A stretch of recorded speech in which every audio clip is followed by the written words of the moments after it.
the end of me. But I left the hospital after 2 months and went back drinking. Okay.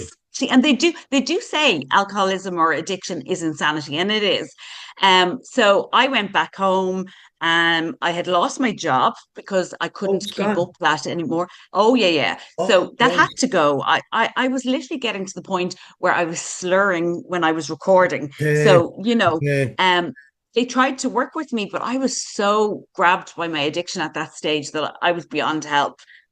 So I'd lost my job, and then to throw everything into the mix, my landlady decided to sell the house. I was a private renter. So, most people would say, right, okay, I've 6 months now, I'll get a deposit together Yeah. and I'll move on somewhere Yeah. else. Start planning. But yeah, exactly. But I was in, a circle with really, really bad people. I was deep, deep in addiction at this stage. And I didn't save, and it got to the point where I had to move on. So some of these people said I could go and stay with them. They were all in addiction themselves. I did go. I moved all my personal belongings to one of their houses, and it ended up I had to leave there in the middle of the night. One night it was quite a volatile situation.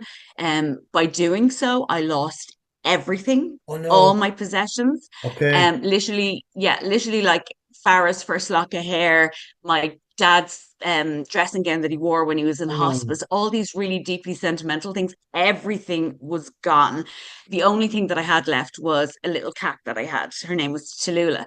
And I was hanging on to her as much as I could. So I went into Dublin city centre and I was sleeping rough. wow. Um, I had nowhere to go. Do you know what it was? And it's bizarre to say so that you would be that low, but I still had pride. And at that stage, my family hadn't talked to me for like 8 years. My mum couldn't even look at me because, she saw where I was heading, and that was, 6 feet under. And my friends had distanced themselves because I was hanging around with these people that they just did not want to have Okay. anything to do with. Right, right. So it was a really bad, I put myself in a very dangerous situation. So I was sleeping rough on the streets, and then another knock